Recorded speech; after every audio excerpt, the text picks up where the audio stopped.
बिस्मिल्लाहिर्रहमानिर्रहीम, अस्सलाम वालेकुम। आप देख रहे हैं मुझे मेरे YouTube चैनल पर और मैं मुज़म्मिल अफवान हूँ। जुडिशल कमीशन ऑफ पाकिस्तान का 2.5 घंटे तवील इजलास हुआ। इस इजलास में जस्टिस अली बाकर नजफी लाहौर हाई कोर्ट के जज, उनको सुप्रीम कोर्ट ऑफ पाकिस्तान का जज तैनात करने की मंजूरी दी गई। 10 वोटों की अक्सरियत से उनका नाम फाइनलाइज हुआ। 3 ने उनकी मुखालफत की। पीटीआई और हुकूमत एक पेज पर नजर आए।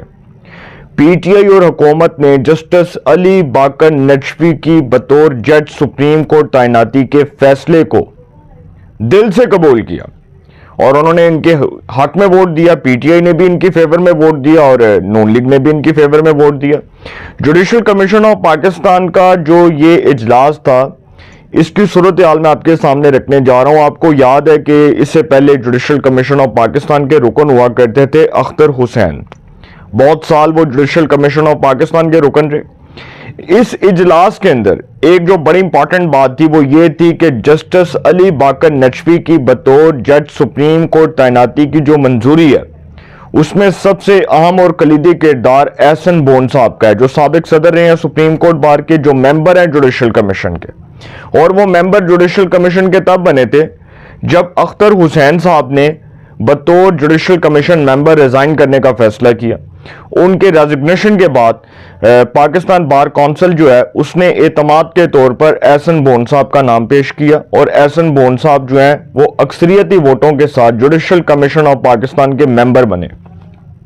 अब इसी तरह जुडिशल कमीशन ऑफ पाकिस्तान की कॉम्पोजिशन भी चेंज हो गई है।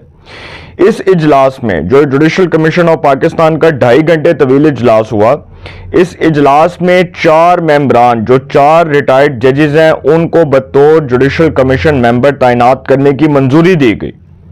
उसमें इस्लामाबाद हाई कोर्ट के साबिक जज जस्टिस रिटायर्ड शौकत अजीज सदीकी, सिंध हाई कोर्ट के रिटायर्ड जज जस्टिस रिटायर्ड मकबूल बाकर, बलोचिस्तान हाई कोर्ट के रिटायर्ड जज जस्टिस रिटायर्ड नजीर लांगू और पेशावर हाई कोर्ट के रिटायर्ड जज जस्टिस रिटायर्ड शाकिरुल्लाह जान। 4 जजेस का जो नाम है वो बतौर जुडिशल कमीशन मेंबर तैनात करने के वाले से इसको फाइनलाइज कर लिया गया और चारों जो जजेस हैं रिटायर्ड जजेस, उनको बतौर जुडिशल कमीशन मेंबर तैनात करने की मंजूरी दे दी गई है। जस्टिस याहिया अफरीदी साहब इस इजलास को बतौर सरबराह हेड कर रहे थे। जो चीफ जस्टिस है वो जुडिशल कमीशन ऑफ पाकिस्तान का सरबराह भी है। तो जस्टिस याहिया अफरीदी साहब जो हैं वो इसको बतौर हेड जो है सरबराह वो हेड कर रहे थे। इससे पहले भी जब जस्टिस अली बाकर नजफी साहब का नाम आया था तो वो डेफर हो गया था और वो नाम मौखर हो गया था। उस वक्त जस्टिस काजी फायज ईसा साहब चूंकि चीफ जस्टिस थे, तो उस वक्त खैर अटॉर्नी जनरल, वजीर कानून और इनका एक अपना एक मौक़िफ़ था और इस हवाले से जस्टिस अली बाकर नजफी का जब नाम डेफर हुआ था तो बहुत से लोगों का ये कहना था कि हो सकता है अब जस्टिस अली बाकर नजफी जो है शायद माइट बी पॉसिबल कि उनका नाम फाइनलाइज ना हो या नेक्स्ट टाइम उनका नाम जो है वो पेश ना किया जाए। अब इसमें एक बड़ी जो इंपॉर्टेंट बात है इस जुडिशल कमीशन ऑफ पाकिस्तान के इजलास में वो ये है कि इस इजलास में जस्टिस शुजात अली खान जो लाहौर हाई कोर्ट के सीनियर जज हैं, वैसे तो जब जुडिशल कमीशन ऑफ पाकिस्तान का इजलास जस्टिस काजी फायज ईसा साहब की सरबराही में हुआ था तो उस वक्त लाहौर हाई कोर्ट के चीफ जस्टिस के लिए जो नाम की मंजूरी देने का फैसला हुआ था वो चीफ जस्टिस जस्टिस काजी फायज ईसा ने जुडिशल कमीशन ऑफ पाकिस्तान के इजलास में फैसला किया था और जस्टिस काजी फायज ईसा साहब ने ही ये फैसला किया था। और लाहौर हाई कोर्ट में जस्टिस आलिया नीलम जो है वो तीसरे नंबर पर थी, तो उसमें उनकी हमायत में उस वक्त जस्टिस मंसूर अली शाह ने भी वोट दिया था। जस्टिस मंसूर अली शाह भी जुडिशल कमीशन के जो है वो रुकन है। तो जस्टिस आलिया नीलम तीसरे नंबर पर थी लेकिन उनको लाहौर हाई कोर्ट का जज बनाने की मंजूरी दी गई और अक्सरियती वोटों के साथ उनको लाहौर हाई कोर्ट का जज बनाया गया। लाहौर हाई कोर्ट का चीफ जस्टिस बनाया गया। लाहौर हाई कोर्ट की वो चीफ जस्टिस बनी अक्सरियती वोटों के साथ जो जुडिशल कमीशन का उस वक्त इजलास हुआ था जस्टिस काजी फायज ईसा साहब की सदारत में। अब जब जुडिशल कमीशन ऑफ पाकिस्तान का इजलास हुआ तो उसमें लाहौर हाई कोर्ट के 2 नाम पेश किए गए कि 2 जजेस को जो है ना वो सुप्रीम कोर्ट का जज बनाया जाए। एक तो पहली बात यह कि जस्टिस अली बाकर नजफी का नाम रखा गया और जस्टिस अली बाकर नजफी साहब का जो नाम है वो अक्सरियती वोटों के साथ मंजूर हुआ। तो जो दूसरा नाम है वो है जस्टिस शुजात अली खान साहब का। अब जो जस्टिस शुजात अली खान साहब है ना, उनके नाम के हवाले से तहरीक इंसाफ ने तहफ़्फ़ुज़ात का इज़हार किया और ख़बर ये है कि जस्टिस शुजात अली खान साहब जो हैं, उनका जब नाम पेश किया जा रहा था तो उस हवाले से बताया गया कि जस्टिस शुजात अली खान से मुतल्लिक रिमार्क्स मुतफ़िक़ा तौर पर हज़फ करने की मंजूरी दी गई। इस इजलास के अंदर उनका जो नाम पेश किया गया, तहरीक इंसाफ की तरफ से जो एलिगेशंस आए, जो इल्ज़ामात लगे, अब मैं नहीं जानता कि अंदर क्या हुआ, वो कोर्ट रिपोर्टर्स बेहतर बता सकते हैं क्योंकि उन तक ये खबर पहुंच चुकी होगी। और जब मुझे पता चलेगा तो मैं नेक्स्ट व्लॉग में आपके साथ ज़रूर शेयर करूंगा और बताऊंगा कि वो इजलास में जस्टिस शुजात अली खान साहब का जो नाम है वो मुतफ़िक़ा तौर पर वो अल्फाज हज़फ करने की मंजूरी देने का फैसला क्यों हुआ और उनका नाम डेफर क्यों हुआ। देखें, जस्टिस शुजात अली खान एक बड़े क्रेडिबल जज हैं लाहौर हाई कोर्ट के, और जस्टिस अली बाकर नजफी जो हैं, उनका नाम इसलिए फाइनलाइज हुआ कि इसमें मैंने आपको बताया कि सबसे अहम किरदार जुडिशल कमीशन के रुकन, पाकिस्तान के बड़े प्रोमिनेंट लॉयर, पाकिस्तान के सीनियर कानूनदान, साबिक सदर सुप्रीम कोर्ट बार जनाब एहसन बोन साहब की वजह से उनका नाम फाइनल हुआ। एहसन बोन साहब जो हैं, ये जो जस्टिस अली बाकर नजफी हैं, इनके वालिद थे अली हजूर नजफी साहब।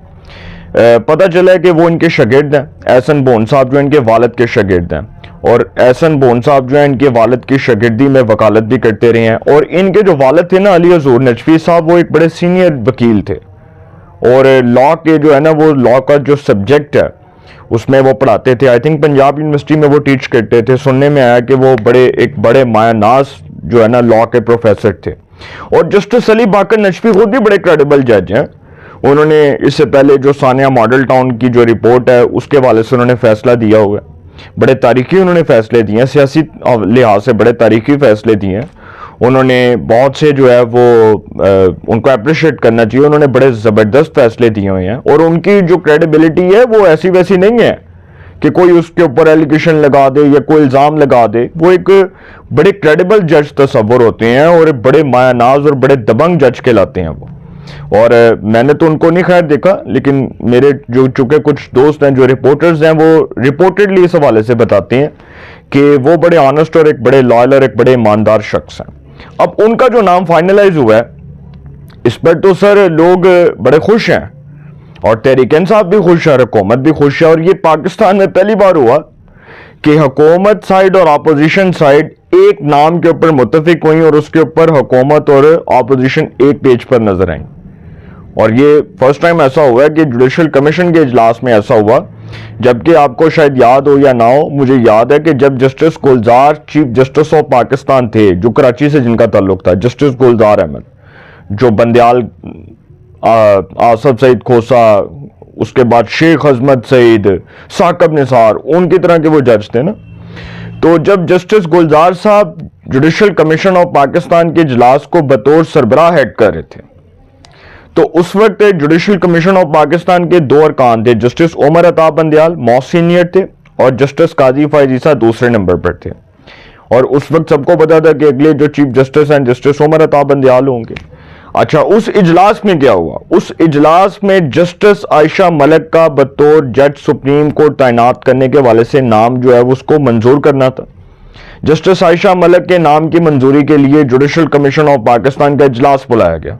जस्टिस आयशा मलिक इससे पहले लाहौर हाई कोर्ट की जज रही हैं, बड़ी क्रेडिबल। उन्होंने खवातीन के राइट्स से मुतल्लिक, खवातीन के हकूक से मुतल्लिक बड़े दलेराना और बड़े जो है ना मजबूत फैसले दिए और वो इस हवाले से बड़ी दबंग खातून कहलाती हैं। अब जब इजलास हो रहा था जुडिशल कमीशन ऑफ पाकिस्तान का, तो जस्टिस गुलजार ने जस्टिस आयशा मलिक का नाम पेश किया बतौर जज सुप्रीम कोर्ट तैनाती के लिए, और वो नाम जो है वो टाई हो गया। टाई होने का मतलब ये होता है कि जो जुडिशल कमीशन ऑफ पाकिस्तान के इजलास में अगर नाम टाई हो जाए, मतलब वोट बराबर हो जाए, तो वो डेफर हो जाता है। जस्टिस आयशा मलिक का नाम डेफर हो गया, जस्टिस आयशा मलिक का नाम डेफर हो गया।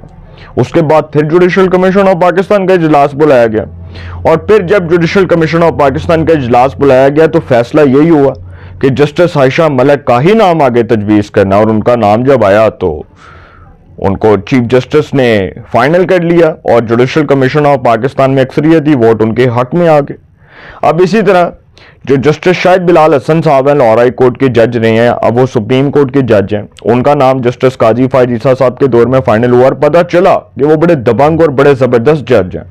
लेकिन जो लाहौर हाई कोर्ट से जजेस गए हैं, जस्टिस शाहिद बिलाल हसन साहब हैं, जस्टिस मलिक शहजाद हैं, जस्टिस आयशा मलिक हैं, जस्टिस शाहिद वहीद हैं, उसके बाद जस्टिस अली बाकर नजवी आ गए हैं। तो 5 से 6 जज तो लाहौर हाई कोर्ट से गए हैं।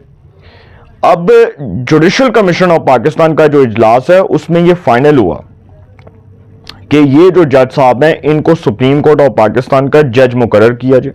पहले तो होता था कि सुप्रीम कोर्ट ऑफ पाकिस्तान में 17 जजेस होते थे, अब वो 17 वाला जो है ना वो खेल खत्म हो गया। और ये एक बड़ा जबरदस्त फैसला है कि भाई पाकिस्तान में केसेस की भरमार लगी हुई है, करोड़ों केसेस पेंडिंग है। अदालत के 17 जजेस जो हैं उसके लिए मेरा ख्याल है कि शायद बहुत कम, ये 17 का जो फिगर था ये बहुत कम था। हर जज के ऊपर बोझ होता था कि वो 100 केसेस सुने, वो 200 केसेस सुने। इस तरह से तो हम इतने साल लगे रहेंगे तो हमारे केसेस, हमारे सर पर जो है केसेस का अंबार लग जाएगा। अब जब सुप्रीम कोर्ट ऑफ पाकिस्तान ने फैसला किया कि मजीद जजेस की तादाद बढ़ाई जाए और वो सादा अक्सरियत से, हुकूमत जो है सादा अक्सरियत से ये कर सकती है, हुकूमत को इसके लिए कानून साजी की, लेजिस्लेशन की जरूरत नहीं है, इसके लिए कोई कॉन्स्टिट्यूशनल अमेंडमेंट की जरूरत नहीं है, क्योंकि जो जजेस की तैनाती है वो सादा अक्सरियत से भी हो सकती है। वो तो आप इजलास बुलाएं जुडिशल कमीशन का, उसमें नाम फाइनल कर लें, अटॉर्नी जनरल, वज़ीर कानून, members judicial commission, chief justice of Pakistan, supreme court के 2 मोस्ट सीनियर जज साहिबान, सब बैठकर फाइनल कर लें, फिर पाकिस्तान बार काउंसिल के नुमाइंदे। अब नाम तो फाइनल हो गए हैं, अब आगे क्या होने जा रहा है? आगे आने वाले दिनों में अदालती हवाले से जो खबर है ना वो बड़ी इंपॉर्टेंट होगी, वो मैं आपके सामने रखूंगा। और वो जुडिशल कमीशन ऑफ पाकिस्तान के इजलास के हवाले से भी हो सकती है और मजीद जजेस की तैनाती के हवाले से भी हो सकती है। अब इसी तरह सुप्रीम कोर्ट ऑफ पाकिस्तान में भी अब ये मामलात जो हैं ये बिल्कुल तब्दील हो चुके हैं। कॉन्स्टिट्यूशनल बेंच बना है, कॉन्स्टिट्यूशनल केसेस की समाअत करेगा, उसका मामला है वो देखेगा कॉन्स्टिट्यूशनल केसेस। चीफ जस्टिस ने जुडिशल कमीशन की कॉम्पोजिशन को चेंज करके भी एक सरप्राइज दिया। जस्टिस रिटायर्ड शौकत अजीज सिद्दीकी, जस्टिस रिटायर्ड मकबूल बाकर, जस्टिस रिटायर्ड नजीर लांगो और जस्टिस रिटायर्ड शाकर उल्लाह जान, 4 मेंबरान की बतौर जुडिशल कमीशन मेंबर तैनाती से जुडिशल कमीशन ऑफ पाकिस्तान की कॉम्पोजिशन चेंज हो गई है। अपनी राय का कमेंट्स में जरूर इज़हार कीजिएगा। इंशाल्लाह एक नए सेगमेंट के साथ पे मुलाकात होगी। अपना बहुत ख्याल रखिएगा। आने के बाद